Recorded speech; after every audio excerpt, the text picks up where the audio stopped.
You will hear a number of different recordings and you will have to answer questions on what you hear. There will be time for you to read the instructions and questions, and you will have a chance to check your work. All the recordings will be played once only. The test is in 4 sections. At the end of the test, you will be given 10 minutes to transfer your answers to an answer sheet. Now turn to Section 1.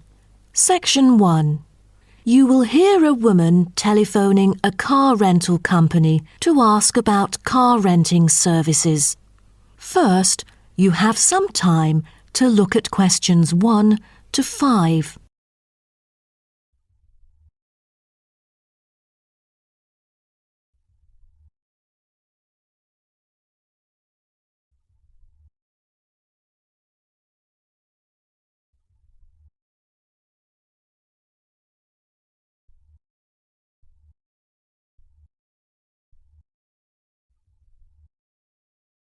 You will see that there is an example which has been done for you. On this occasion only, the conversation relating to this will be played first. Hello, First Choice Car Rental. How may I help you? Oh, good morning. I'm calling for some information about your car renting services. I'm an American and I will be going on a family holiday to your city from Ohio next month. The woman says that she is an American, so American has been written in the space. Now we shall begin. You should answer the questions as you listen, because you will not hear the recording a second time. Listen carefully and answer questions 1 to 5. Hello, First Choice Car Rental. How may I help you? Oh, good morning. I'm calling for some information about your car renting services. I'm an American and I will be going on a family holiday to your city from Ohio next month. Okay, no problem. It's our pleasure to serve you. Could you please tell me your name and contact information first? I'm Caroline. That's Caroline.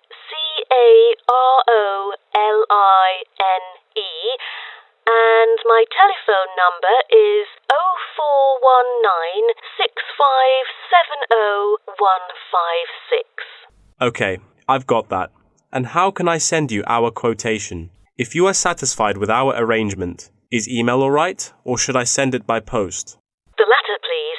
I'm afraid I'd prefer to read it on paper. That's no problem. I'm considering renting a caravan for a week, but I don't really know the price range for it, since I haven't rented any car through that method before. I think it should be within my budget of $50. You know, we have various caravans at different renting prices, according to the class of vehicle, facilities inside, mileage, etc. I'd recommend the Explorer, taking your budget into consideration, which is of good value and will cost you $39 per day. Is that okay? Of course, that's fine for me. I know the Explorer. That could save me $11 each day. You know, a family holiday will be costly. That van is perfect. I'm glad that you like it. So, do you have any particular requirements about your room in the van? How many beds are there? 1 twin bed. But there are 3 of us. My mum, daughter, and me. So, can we add another bed? No problem. For the facilities, I think a kitchen is the most important. And, of course, the stove.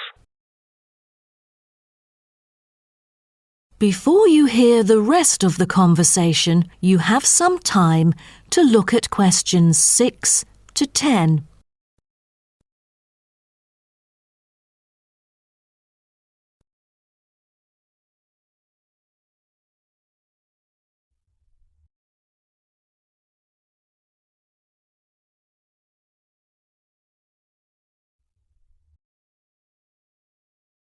Now listen and answer questions 6 to 10. In our vans, such as Explorer, there are all the basic bedding materials you need, like pillows and blankets, as well as some equipment for daily life. And many things can be added into your room according to your needs, such as a coffee maker. Well, I need to night. And a microwave, of course. All right, I've taken notes of all these things. Actually, all our vans should be taken from our company, which is not too far from the city centre, so we can pick you up from the centre for free. Is that okay? Oh, I'm afraid we'd better be picked up from the airport, as we are foreigners in your country and not familiar with the transport system. Is that all right? Yes, it is no problem. With that comes the information for the insurance. I need the driver's name and age. That is my daughter, Chris, who is 19, the youngest driver amongst us three. I'm sorry, but our company only accepts caravan drivers aged 25 or over, according to our regulations. So... Well, that would be me, Caroline, and I'm 49 years old. And where was your driving license issued? I mean the country. I've got a license in America, but I've also got one in Australia, which is still valid. Is it better for me to register the local one from your country? Yes, that might be better. So your registration number is... That is the end of section 1. You now have half a minute to check your answers.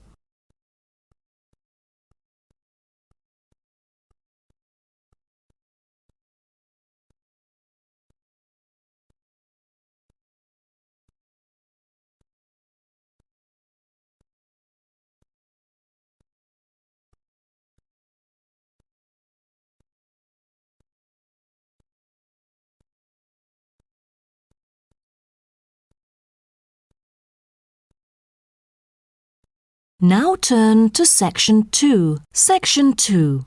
You'll hear a talk between a host and a professor called Alison Downing about cocoa beans. First, you have some time to look at questions 11 to 16.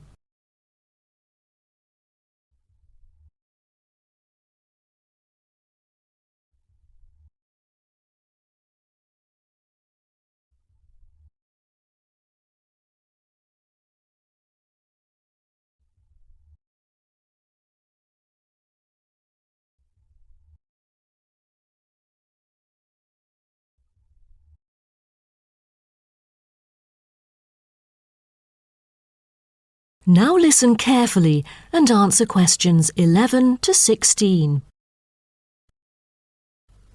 Hello and welcome to today's talk. Here with me is the famous botanist, Professor Alison Downing. So, Alison, tell us something about cocoa beans.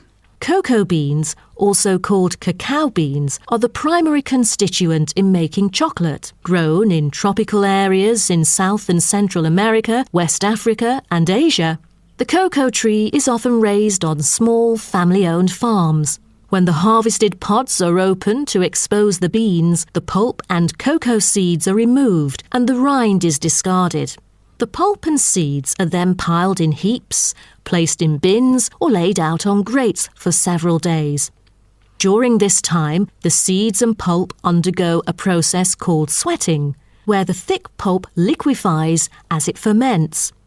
The fermented pulp trickles away, leaving cocoa seeds behind to be collected. This is when the beans are harvested, and then the bags holding them are ready to be transported. But the most important step in processing the cocoa bean is cleaning it. Once the beans are unloaded from the railroad cars, the packages are opened and then weighed by machines. Then the pods are split and the seeds or beans are covered with a sweet white pulp or mucilage. On arrival at the factory, the cocoa beans are sorted and put in a hopper to be cleaned more rigorously. The wet beans are then transported to a facility so they can be fermented and dried. They are fermented for 4 to 7 days and must be mixed every 2 days. They are dried for 5 to 14 days, depending on the climate conditions. The fermented beans are dried by spreading them out over a large surface and constantly raking them.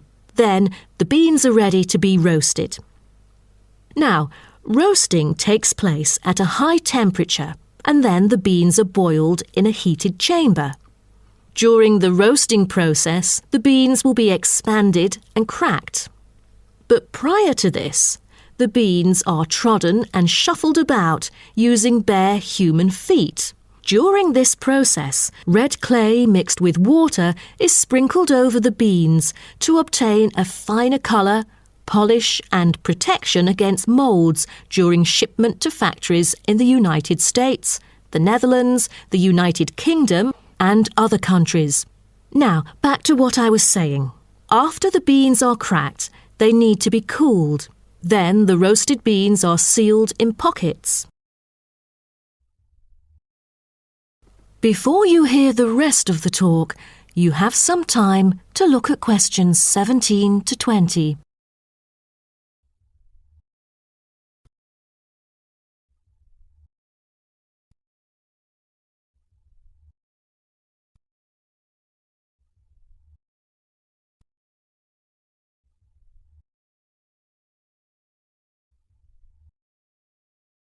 Now listen and answer questions 17 to 20. Wow, that is not a simple process, is it? But someone told me that different roasting levels of coffee can lead to different kinds of flavours. Yes, roasting coffee transforms the chemical and physical properties of green coffee beans into roasted coffee products. The roasting process is what produces the characteristic flavour of coffee by causing the green coffee beans to change in taste. Unroasted beans contain similar, if not higher levels of acids, protein, sugars and caffeine as those that have been roasted, but lack the taste of roasted coffee beans due to the Maillard and other chemical reactions that occur during roasting. The vast majority of coffee is roasted commercially on a large scale, but small-scale commercial roasting has grown significantly with the trend toward single-origin coffees served at specialty shops. Some coffee drinkers even roast coffee at home as a hobby in order to both experiment with the flavour profile of the beans and ensure the freshest possible roast. So here, I'm going to introduce some of these roasted coffee beans and their special flavours. Now, the first crack is lighter bodied and has a higher acidity level with no obvious roast flavour and is popular for its special mild taste. This level of roast is ideal for tasting the full original character of the coffee. The green beans are raw, unroasted coffee beans. They are strictly hard beans with a smoky flavour and are slightly acidic. We've also got French roast, and the flavour that comes across in French roast coffee usually has more to do with the roasting process than the actual quality of the beans. By the time the beans are dark enough to qualify as French, most of their original flavour has dissipated. In its place come the flavours of caramelising sugar, bittersweet coffee, and often a bit of chocolate. And finally, espresso smoky. That is, coffee brewed by forcing a small amount of nearly boiling water under pressure through finely ground coffee beans.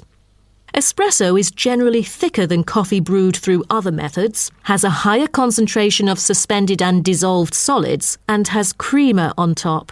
As a result of the pressurised brewing process, the flavours and chemicals in a typical cup of espresso are very concentrated. Espresso is also the base for other drinks, such as cafe latte, cappuccino, cafe macchiato, cafe mocha, flat white or cafe americano. That is the end of section 2. You now have half a minute to check your answers.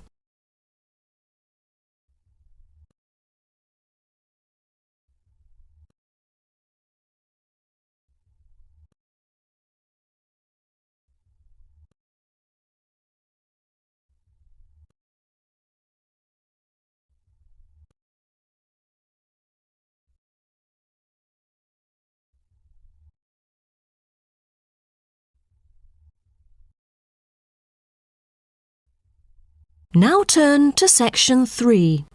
Section 3. You will hear two students talking about the moa with the lecturer. First, you have some time to look at questions 21 to 26.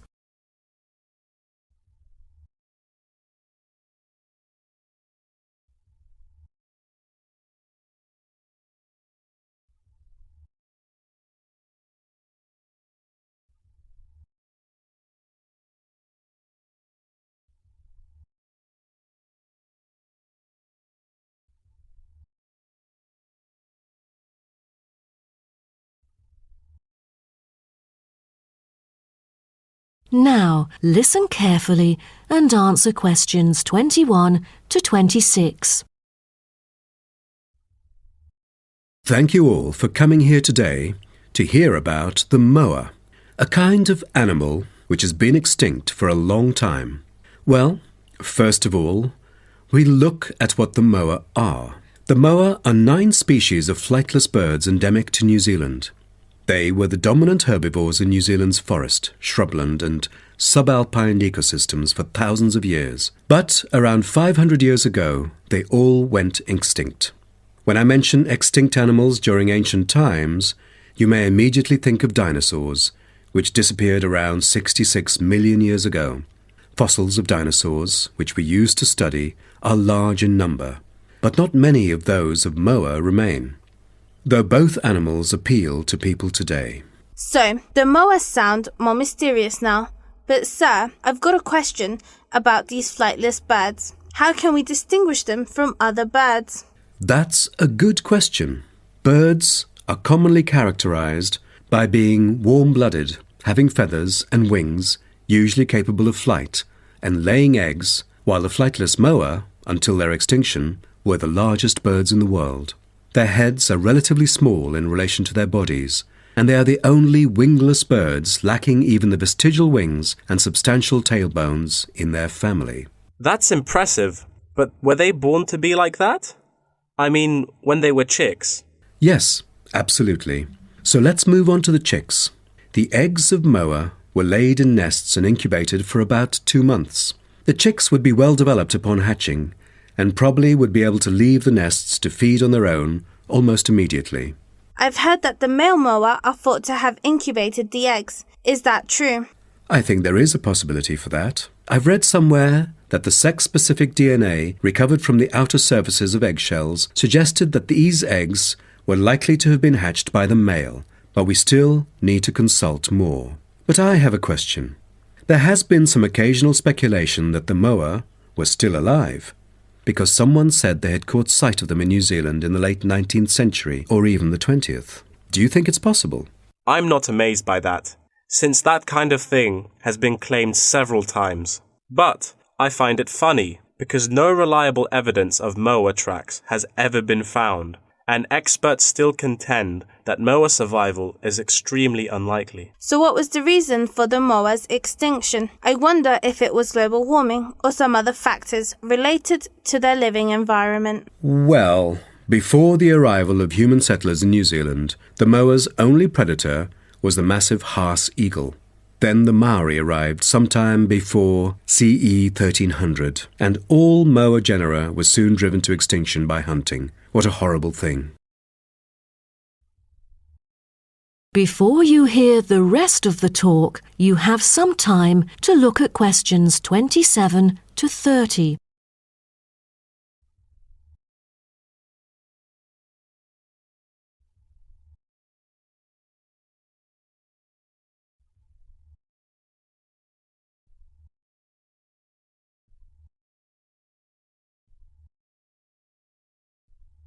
Now, listen and answer questions 27 to 30. All right. Now let's look at the features of some species of moa. The South Island giant moa may have been the tallest birds ever known, and the second tallest of the 9 moa species is the North Island giant moa, with the females being markedly larger than males, both in weight and height. And I've heard that the smallest of the moa birds are the coastal moa. Is that right? Yes, you were right. And have you heard about any other kind of moa before? I know the crested moa. The eggs they laid may be larger than others. As they mainly lived in the remote interior of the southern island, their fossils are rare or absent in archaeological sites, and no egg remains have yet been identified. Are there any species of moa that have got more fossils? Yes, of course. A considerable amount of remains of the stout-legged moa exist, due to the well-preserved properties of their habitat. Their skulls reveal relatively bad vision, a good sense of smell, and a very short bill. Then there is the eastern moa. They were remarkable in having very long and narrow windpipes, which probably enabled them to make louder, more resonant calls than those of other moa, and had the greatest vocal abilities, so they could communicate when they could not see each other in the forest or at night. They used a range of senses, apart from sound, in their search for food, such as their sense of smell and vision. That is the end of section 3. You now have half a minute to check your answers.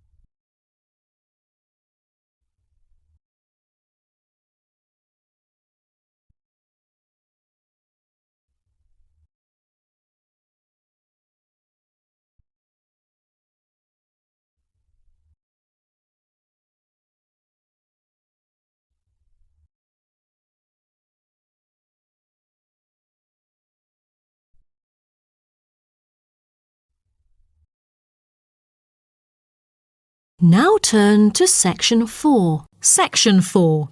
You will hear part of a lecture about time measurement. First, you have some time to look at questions 31 to 40.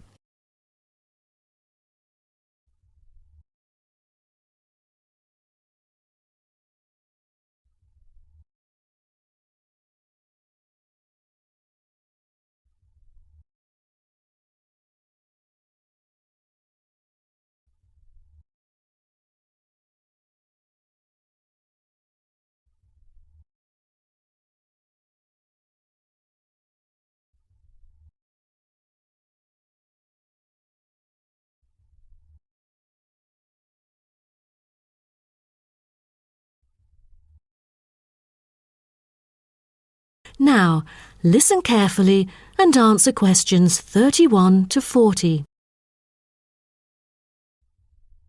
Good morning, everyone. Today, I'm going to talk about the research project I've been involved in on time measurement. Do you know how time is measured? Consider how we measure length and how, with time, we encounter a difficulty. Before we could grasp it, it would slip through our fingers. In fact, as we can see, we are forced to have the resource to measure something else, the movement of something in space or a set of movements in space. All the methods that have been employed so far really measure time by a motion in space. The measurement of time is no easy matter, a scientific unit only arrived at after much thought and reflection. As the most primitive form of measurement, the sun seems to be natural. Ever since man first noticed the regular movements of the sun and stars, we have wondered about the passage of time. Prehistoric people first recorded time according to the sun's position. To start off, let us take noon, which is when the sun is on the meridian at the highest point of its course across the heavens, and when it casts the shortest shadow. But this measurement, which was regarded as a major one in ancient times, was less important than the natural events that occurred. The earliest natural events that had been recognised were in the heavens, but during the course of the year, there were many other events that indicated significant changes in the environment. Seasonal winds and rains, the flooding of rivers, the flowering of trees and plants, and the breeding cycles or migration of animals all led to natural divisions of the year, and the further observation and local customs led to the recognition of the seasons. Years later, precise measurements were invented because the passage of time was extremely important for astronomers and priests who were responsible for determining the exact hour for daily rituals and for important religious festivals. Apart from the connection with religion, accurate time measurement was also related to the government, since they divided the day or the night into different periods in order to regulate work and various events. For thousands of years, devices had been used to measure and keep track of time. The current sexagesimal system of time measurement dates back to approximately 2000 BCE from the Sumerians. It was found that the earliest ancient timekeepers were mainly invented and used in Mesopotamia, where the water clock was introduced from, as well as in North Africa, especially in the area of ancient Egypt.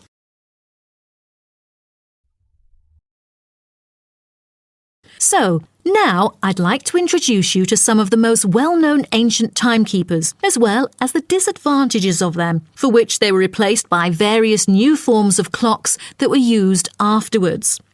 A sundial is a device that tells the time of day by the apparent positioning of the sun in the sky. In the narrowest sense of the word, it consists of a flat plate and a gnomon which casts a shadow onto the dial. As the sun appears to move across the sky, the shadow aligns with different hour lines which are marked on the dial to indicate the time of day. However, it was quickly noted that the length of the day varied at different times of the year. Therefore, there could have been a difference between clock time and sundial time. In addition, the sundial was of no use at night, so a water clock was invented. The water clock, or clepsydra, appeared to have been invented around 1500 BCE and was a device which relied on the steady flow of water from or into a container. Measurements could be marked on the container or on a receptacle for the water. It was reliable, but the water flow still depended on the variation of pressure and temperature from the top of water in the container. As the technology of glass blowing developed, from some time in the 14th century, it became possible to make sand glasses. Originally, they were used as a measurement for periods of time like lamps or candles. But as clocks became more accurate, they were calibrated to measure specific periods of time. The drawback, however, as you can imagine, was the limited length of time they could measure. The last timekeeper to be introduced is the fire candle clock. Candle clocks took advantage of a simple concept, the slow and consistent nature of a burning wax candle. By utilising this process, our ancestors were able to keep steady track of the time. The clocks were created by engraving the length of the candle with evenly spaced markings. Each marking represented a single unit of time, and as the wax burned down, each hour would disappear. However, the drafts and the variable quality of the wax mainly influenced the time of burning. Like oil lamps, candles were used to mark the passage of time from one event to another rather than tell the time of day. That is the end of section 4.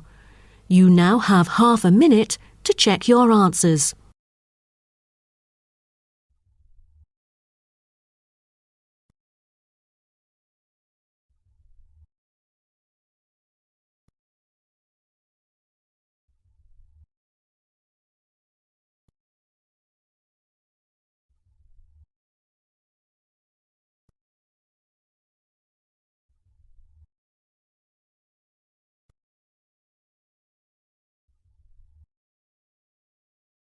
That is the end of the listening test.